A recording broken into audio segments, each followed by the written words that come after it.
Hello mga ka-Lushroom! For today's video ay meron na naman tayong another video. Si client ay isa sa mga loyal clients namin. Ilang taon na rin siya nagpapagawa sa amin and every month kung magpagawa nga siya dito sa amin. Pero kahit na gano'n na every month siya kung magpagawa ng lashes ay ang sarap sa feeling dahil yung natural lashes niya ay hindi man lang na-damage. Alam nyo ba kung bakit? Nasa dalawa lang kasi yan. Yung una, yung artist. Kasi tama yung paglalagay sa kanya ng extension. Siyempre, ako yon. And yung pangalawa, yung pag-aalaga ni client sa kanyang extension. And then, siya yung nagpapatunay talaga na mas nagtatagal daw ang extension kapag lagi mo daw siyang binabrush. Marami kasi sa atin na ang akala nila kasi na ang extension ay nakakasira ng natural lashes. Based on my experience, ito lang yung pwede kong masabi sa inyo as a lash artist din. Dalawa lang ang pwedeng ikasira ng inyong natural lashes. Una, sa lash artist. Kapag si lash artist, mali ang paglalagay ng extension, overglue, dikit sa balat, at hindi mo siya mabrush, ibig sabihin, mali ang paglalagay ng extension. Pangalawa, kay client, kahit tama ang paglalagay ng extension ni artist sa kanya, kung hindi naman marunong mag-alaga si client, ay wala din. For example, kung si client ay mahilig magkutkot, magkalikot, sidot-dot, tanggal dito, tanggal doon, ay yun talaga ay makaka-damage ng inyong natural lashes. So kapag alam ninyo, kayo ay naka-eyelash extension, hayaan nyo lang po siyang matanggal ng kusa. Dahil lang eyelash extension, ay natatanggal talaga siya ng kusa kahit hindi mo siya tanggalin. Ang palagi nyo lang gawin ay always nyo lang siya i-brush. At kung kayo naman ay prone sa alikabok, may hilig mag-eyeshadow, mag-makeup, ang kailangan nyo lang po gawin bago matulog ay i-lash bath po natin ng inyong mga eyelash extension para maiwasan po natin yung mga sakit like blepharitis. At yung lash shampoo na pwede natin gamitin or magamit ay pwede kayo magtanong sa inyong mga lash artist kung meron silang tinitindang lash shampoo.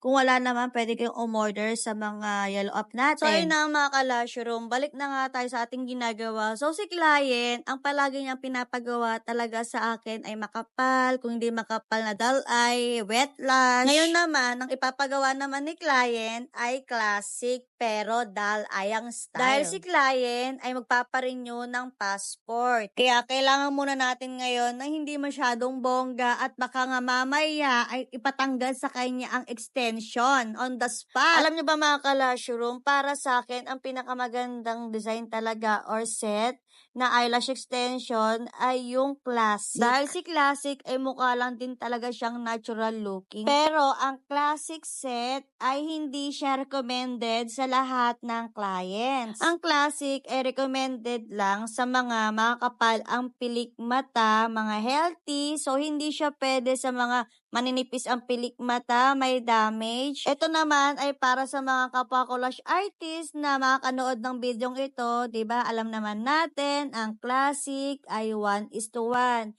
So ibig sabihin, 1 natural lashes, 1 lash extension. So kaya sinabi natin, ang classic ay recommended lang sa mga clients na makakapal ang pilik mata. So hindi talaga siya pwede sa mga maninipis at may damage. For example, si client ay manipis ang pilik mata, may damage. Then, pinili talaga ni client na classic ang gusto niyang ipagawa. So, ginawa natin si classic.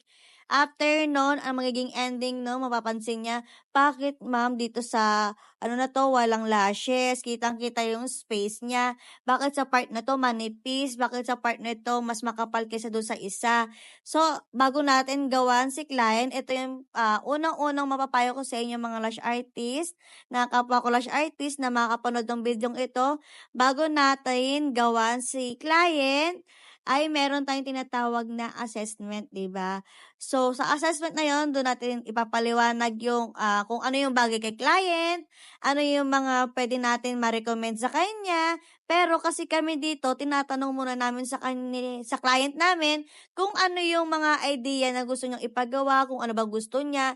Then, i-check namin kung ito ba ay bagay sa kanya. Pero pag alam naman namin na bagay kay client, yung gusto niya, yung idea niya, for the go tayo do'n, gagawin natin yon. Pero 'pag alam natin na hindi bagay sa kanya, do'n tayo magbibigay ng opinyon, do'n natin ipapaliwanag kung bakit hindi puwede sa kanya, kung bakit hindi babagay sa kanya. Dahil ang mga kliyente natin ay maniniwala yan sa atin. Kaya tayo, kung tayo magbibigay ng mare-recommend sa kanila, ayun talagang tugma talaga sa kanilang eye shape. Para at least, 'di ba, 'pag nagustuhan nila, babalik at babalik ang ating mga kliyente at magiging isa na sa mga magiging loyal clients natin. And malay nyo, maging kaibigan nyo pa. So, ayun lang. Thank you for watching. Bye! Mwah!